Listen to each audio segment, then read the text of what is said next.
UKLO 1 year masters. No IELTS required up to 5 years visa. High visa success rate. Tirumala laddu ఇష్యూపై hot comments చేశారు AP Congress chief YS Sharmila. ఒకరేమో శాంతి పూజలు, మరొకరు ప్రాయశ్చిత్త దీక్ష, ఇంకొకరేమో ప్రక్షాళన పూజలని అంటున్నారు చెప్పారు. దయచేసి ఈ వ్యవహారాన్ని రాజకీయం చేయవద్దని, మత రంగు పూలమడం అంతకంటే కరెక్ట్ కాదన్నారు. ఇంతకీ షర్మిల వ్యాఖ్యల వెనుక అసలేం జరుగుతుంది? ఇదే చర్చ ఏపీ అంతటా మొదలైంది. తిరుమల లడ్డు వ్యవహారంపై సిబిఐ విచారణ చేపట్టాలని అందరికంటే ముందు ఏపీ కాంగ్రెస్ డిమాండ్ చేసిందన్నారు వైఎస్ షర్మిల. లడ్డు విషయాన్ని సుమోటోగా తీసుకొని విచారణ చేయాలని సిజేఐకి, అటు కేంద్ర ప్రభుత్వానికి తమ పార్టీ లేఖ రాసిందని గుర్తు చేశారు.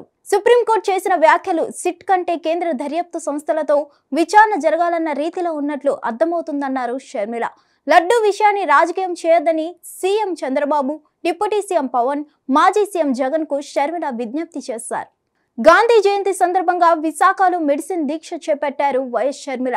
అంతకు ముందు విజయవాడ నుంచి విశాఖ ఎయిర్పోర్ట్ కు చేరుకోగానే పార్టీ నేతలు, కార్యకర్తలు ఆమెకు ఘన స్వాగతం పలికారు. గాంధీ జయంతి సందర్భంగా మహాత్ముడి విగ్రహానికి నివాళులర్పించారు. సాధారణంగా ఏపీలో ఏ విషయం బయటకు వచ్చినా తొలుత కాంగ్రెస్ అధ్యక్షురాలు వైఎస్ షర్మిల స్పందిస్తున్నారు. వర్షాలు, బెజవాడ వరదలు, తిరుమల లడ్డు, ఇలా ఏ అంశం తీసుకున్నా విపక్ష వైసీపీ కంటే షర్మిల ఒక అడుగు ముందుంటున్నారు. సింపుల్ గా విపక్ష వైసీపీ రోల్ ను షర్మిల పోషిస్తుందని చెప్పవచ్చు. అధికార పార్టీని ప్రశ్నించాల్సిన వైసీపీ నేతలు ప్యాలెస్ కు పరిమితమయ్యారనే వాదనలు సైతం లేకపోలేదు. హిట్ టీవీ యాప్ ని డౌన్లోడ్ చేసుకోండి. ఇందులో short news, live news, entertainment movies అన్ని అవైలబుల్ గా ఉన్నాయి. Please download Hit TV app. Hit TV app. Hit TV app ని ఫ్రీగా డౌన్లోడ్ చేసుకోండి.